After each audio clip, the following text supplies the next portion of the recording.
दोस्तों, Stephen Hawking का कहना है the development of full artificial intelligence could spell the end of the human race. इसका मतलब है जब इंसान आर्टिफिशियल इंटेलिजेंस को पूरी तरह से बना लेगा वही इंसान का अंत होगा। ऐसे सिर्फ स्टीफन हॉकिंग का ही नहीं बल्कि एलॉन मस्क का भी कहना है हम ऐसी स्थिति की ओर बढ़ते जा रहे हैं जहां एआई इंसान से ज्यादा स्मार्ट होते जा रहा है। क्या सच में आर्टिफिशियल इंटेलिजेंस आने की वजह से इंसान को खतरा है या फायदा है? आज से हम पिछले 50 सालों में टेक्नोलॉजी में इतना आगे निकल चुके हैं जिसके बारे में हम सोच भी नहीं सकते, और आगे आने वाले 50 साल कैसे हो सकते वो भी हम सोच नहीं सकते। लेकिन फिलहाल आज के समय में हम आर्टिफिशियल इंटेलिजेंस जैसी टेक्नोलॉजी के खोज में लगे हुए जो कि इंसान के काम आ सके और इंसान के काम आसान कर सके, जिसके बारे में कई एआई रिसर्चर्स का कहना है आर्टिफिशियल इंटेलिजेंस की वजह से इंसान का काम आसान होगा। लेकिन जब से आर्टिफिशियल इंटेलिजेंस जैसी टेक्नोलॉजी आने लगी है पूरी दुनिया में इसकी वजह से जितने फायदे हो रहे हैं उतने नुकसान भी हो रहे हैं। ऑक्सफोर्ड इकोनॉमिक्स का कहना है रोबोट्स की वजह से 2030 तक हम लोग वर्ल्ड वाइड में 20 मिलियन से भी ज्यादा मैन्युफैक्चर जॉब्स खो देंगे। और मैकिन्सी के 2 साल के रिसर्च के अनुसार 2030 तक वर्ल्ड वाइड में 30% जॉब्स यानी 800 मिलियन जॉब्स ह्यूमंस की जगह रोबोट्स आ जाएंगे। ऐसे नहीं है कि सब कुछ नुकसान ही है, फायदे भी बहुत सारे हैं। जैसे इस समय नासा मार्स डॉग मिशन के दौरान रोबो डॉग्स को मार्स पर भेजने की तैयारी कर रहा है, जिसकी मदद से नासा मार्स में मौजूद केव्स के अंदर जाकर खोज कर सकते हैं। आर्टिफिशियल इंटेलिजेंस दुनिया में इतनी तेजी से बढ़ती जा रही है, आज जिस भी मोबाइल में देखो सब में स्मार्ट असिस्टेंट है, यानी सिरी, अलेक्सा, गूगल असिस्टेंट। ये और कुछ नहीं आर्टिफिशियल इंटेलिजेंस है। इन आर्टिफिशियल इंटेलिजेंस को हम लोग डेली लाइफ में इस्तेमाल करते हैं। जैसे गूगल पर हम किसी चीज के बारे में सर्च करते ही वहाँ सर्च बार के नीचे उसके रिलेटेड कई टॉपिक सजेस्ट करता है, वो एक एआई है। फॉर एग्जाम्पल आप किसी लैपटॉप के बारे में सर्च करते ही आपको कई दिनों तक आपको लैपटॉप्स के ही एड्स दिखाता है। हम लोग मोबाइल कीबोर्ड में कुछ टाइप करने से पहले ही उसका पूरा वर्ड दे देता है, वो भी एक आर्टिफिशियल इंटेलिजेंस है। ये एआई हमारे इंटरेस्ट और बिहेवियर को समझकर उसके हिसाब से टॉपिक सजेस्ट करता है। जैसे कि आप यूट्यूब पर किसी वीडियो को सर्च करते ही कई दिनों तक यूट्यूब का एआई आपके इंटरेस्ट को एनालाइज करता है और उसके हिसाब से उसी टॉपिक पर आपको वीडियो सजेस्ट करता है। आर्टिफिशियल इंटेलिजेंस इंसान के ब्रेन की तरह ही होता है। जैसे इंसान के ब्रेन में एक न्यूरॉन कई हजारों न्यूरॉन से कनेक्ट होकर रहता है, वैसे ही ये एआई भी न्यूरल नेटवर्क मेथड में पूरी दुनिया से कनेक्ट होकर रहता है। इंसान बचपन से आसपास की एनवायरनमेंट को देखकर उम्र के हिसाब से अपने आप खुद सीखता है, वैसे ही एआई भी अपने आप खुद सीखता है और अपने आप को खुद को बेहतर बनाता है, और बेहतर बनते बनते बुद्धि में इंसान के बराबर हो गया है। गूगल डीप माइंड AlphaGo नाम का एक आर्टिफिशियल इंटेलिजेंस डेवलप किया है। ये एआई दुनिया का सबसे टफ गेम माने जाने वाला चाइना का गो गेम में टॉप ग्रैंड मास्टर को ही चुटकियों में हरा दिया है। ये इसलिए पॉसिबल हुआ क्योंकि ऑनलाइन में पहले खेले गए गो गेम्स के डाटा को इस एआई को दिया गया है। उस थोड़े से डाटा से ये अपने आप कई लाखों बार खेलकर उस गेम में 3000 ट्रिक्स जानकर अपने आप को बेहतर बना लिया है। इतना बेहतर बना लिया है कि उस गेम में खुद को मास्टर बना लिया है। अब ये एआई ऐसे स्टेज पर पहुंच चुका है गो गेम में दुनिया में से अब कोई नहीं हरा सकता। वैसे ही 1996 में IBM कंपनी ने वर्ल्ड फर्स्ट एआई रोबोट बनाया है जिसका नाम है डीप ब्लू। 1996 के समय गैरी कास्पारोव चेस गेम में वर्ल्ड चैंपियन थे, उन्हें डीप ब्लू पहले गेम में ही हरा दिया। इस तरह 2017 में फेसबुक इंजीनियर्स ने सोचा क्यों ना हम 2 एआईज को आपस में बात कराया जाए। डेवलपर्स 2 बार डेवलप किए, उन्हें नाम रखा बॉब एंड एलाइस। जब इन्हें टेस्ट करने का वक्त आया, जब 2 बॉट्स आपस में बात करने लगे, उन्हें देखकर फेसबुक इंजीनियर सोचने में पड़ गए क्योंकि वो 2 अपने आप एक नया लैंग्वेज में बात कर रहे थे और वो कन्वर्सेशन ये है, Bob I everything else, alias balls have 0 to me dash dash।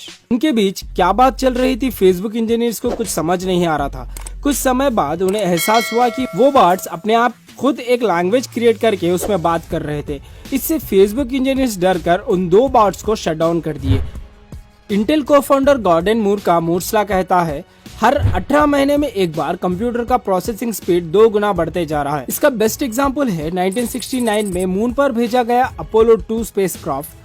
इस स्पेसक्राफ्ट को मून पर भेजने के लिए इस्तेमाल किया गया कंप्यूटर से भी आज का आईफोन 1300 गुना ज्यादा प्रोसेसिंग स्पीड से काम करता है। इसके हिसाब से आप समझ सकते हो कि पिछले 50 सालों में प्रोसेसिंग स्पीड और टेक्नोलॉजी कितनी बढ़ गई है। और 2016 में गूगल अनाउंस करा है कि वो खुद एक माइक्रोचिप बना रहा है जिसका नाम है TPU यानी टेंसर प्रोसेसिंग यूनिट। गूगल का कहना है ये प्रोसेसर इंटेल के प्रोसेसर से 30 टाइम्स फास्ट वर्क करेगा और 80 टाइम्स ज्यादा पावरफुल है। गूगल इस प्रोसेसर को खास मशीन लर्निंग और न्यूरोलिंक के लिए ही बना रहा है, यानी आर्टिफिशियल इंटेलिजेंस को बेहतर से बेहतर बनाने की सोच रहा है। दोस्तों, इस दुनिया में सभी जीवों से ज्यादा इंटेलिजेंट इंसान है, इसलिए तो पूरी दुनिया पर राज कर रहा है, सभी जीवों को उंगलियों पर नचा रहा है। क्या आप जानते हैं एप्स और इंसान को बुद्धि में ज्यादा फर्क नहीं है। इंटेलिजेंट को 1 से 1000 तक ग्राफ बनाया जाए तो उसमें चूहा 1 पर, डॉल्फिन 4 पर और एप्स 8 पर और इंसान 10 पर होगा। कई रिसर्चर्स का कहना है AI 1000 नंबर पर होगा।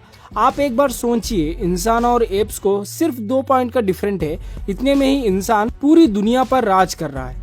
एक बार इमेजिन करिए AI क्या कर सकता है। इसका बेस्ट एग्जांपल है 1996 में IBM कंपनी ने वर्ल्ड फर्स्ट AI रोबोट बनाया था, जिसका नाम है डीप ब्लू। इस रोबोट को सिर्फ चेस खेलने के लिए ही बनाया गया था। गैरी गैस्पारो चेस गेम में वर्ल्ड चैंपियन थे, उन्हें डीप ब्लू गेम पहले गेम में ही हरा दिया था। नवंबर 2017 में हानसन रोबोटिक कंपनी बनाई गई ह्यूमनॉइड रोबोट, जो कि नाम है सोफिया, इसे सऊदी अरब में सिटीजनशिप दिया गया है। ये इंसान के तरह ही बात कर सकता है और इंसान की तरह ही 60 फेशियल एक्सप्रेशंस भी दे सकता है।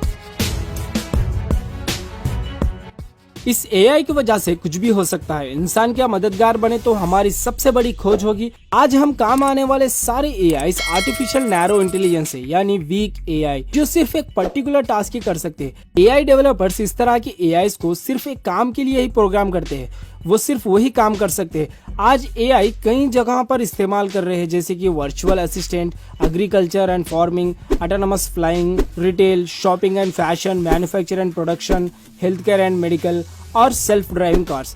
फॉर एग्जाम्पल, आज होने वाले 90% एक्सीडेंट्स इंसान की गलतियों की वजह से हो रहे हैं। AI सेल्फ ड्राइविंग कार्स की वजह से सामने आने वाले कार से इंटरैक्ट होकर उसके हिसाब से रिएक्ट होते हैं। इस वजह से 90% एक्सीडेंट्स कम होने के चांसेस है।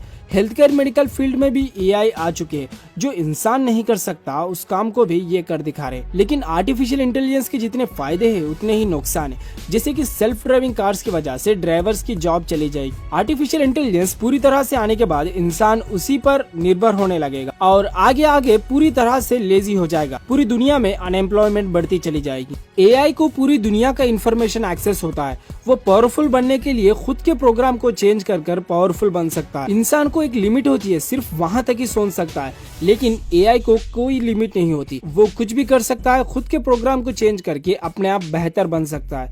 बेहतर बनते बनते वो एक ना एक टाइम पर सिंगुलैरिटी के पास पहुंच जाएगा, जब उसे रोकना किसी से भी नहीं हो सकता। जैसे चींटी इंसान को नहीं रोक सकती, वैसे ही इंसान AI को नहीं रोक सकता। ये आर्टिफिशियल इंटेलिजेंस हमारे अच्छे दोस्त बने तो हमसे बढ़कर कोई नहीं।